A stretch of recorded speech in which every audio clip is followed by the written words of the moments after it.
is really, it's crazy. You can't be everything. They have a lot of other things to do, frankly. But that's the best time is had in those moments when you come up with something you think is really cool, and you're not quite sure why you think it's so cool, but they do. And that's why they're directors, and that's why we do what we do. We just have a couple minutes left, Alex. Do you want to? I hate this, can't we? Who's next? Well, we just have a few minutes. Do you want to talk about 5D a little bit, Alex? No, carry on. Let the ask. Okay. How about this guy? Yeah. He was. Go ahead. The question for me, you guys probably went through dozens of drawings. Yes. I was just wondering how many of the designs actually reach prototype decided on? I'll tell you really quickly because we don't have a lot of time. I came on the show 2 months before I had come on the show. They had already started doing some extraordinary sketches. Phil Saunders is an extraordinary artist who I worked with on Zathura. So we brought him on, and he started working on it with Adi Granov, who lived in England. They were working online, which everybody seems to be doing a lot of now.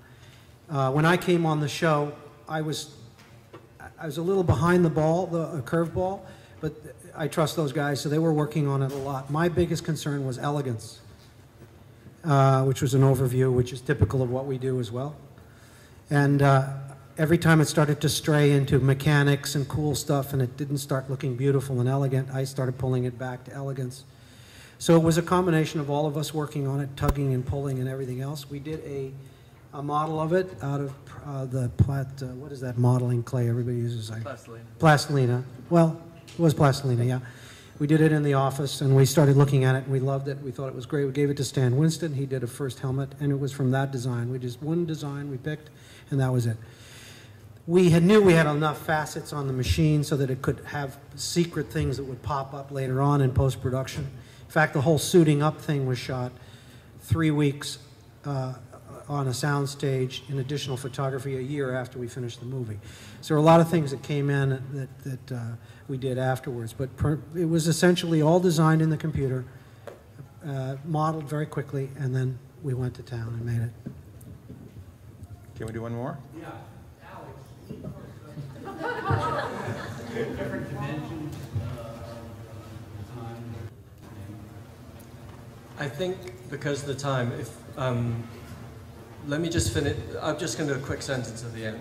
Carry on. There's so many people asking questions. Well, anyway, just like. Well, I'm curious about the organization of your ideas, because you talk about ideas being scrapped and then going back later and maybe having to retrieve it for either a second movie or something. Do you have somebody that organizes sketches and ideas, or do you have your own system? Because to me, I would like panic if the director goes, "What was that thing we looked at 2 weeks ago? Where is that?" And like, you know, you have to find it.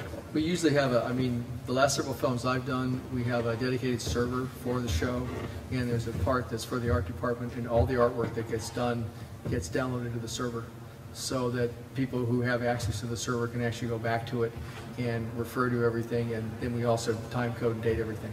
So because, I mean, sometimes we'll do 2 or 3 iterations, you know, literally in a week, or even in a day, if you will. Oh, it's changing colors of costumes. Yeah, all the time. I mean, and it gets real, you know, really minute sometimes, and so you have to really be able to have some way of tracking it all. Otherwise, you got a giant pile of paper in your office. What did you do before computers? Well, I'd like to suggest that movies weren't quite as they weren't quite as complex, for one thing.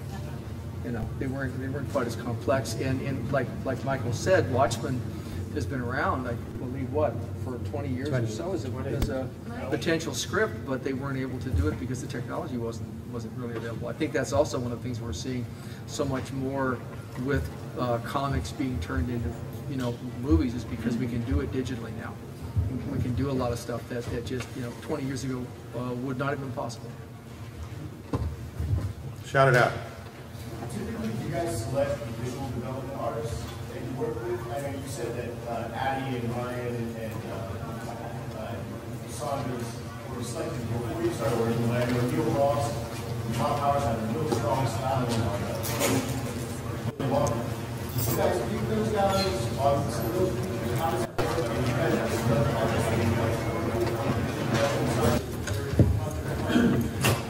I always hire the concept artists, and they don't start before I start, and there's a fantastic pool of artists out there, and you get to work with who's available, basically. But yes. Yeah, right. They're asking us to stop. If anyone has any influence with Comic-Con, this should be a longer panel. So anybody who wants to complain Comic-Con,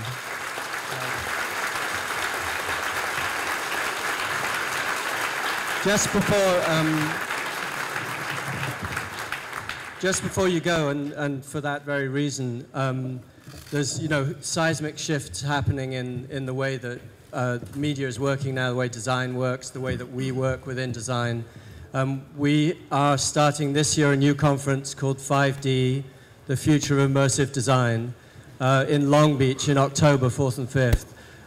And we will be giving 2-hour panels over 2 days exclusively devoted to the process of design across film, animation, TV, interactive media, and experience design architecture. So please come to that, and let's continue this conversation. Thank you.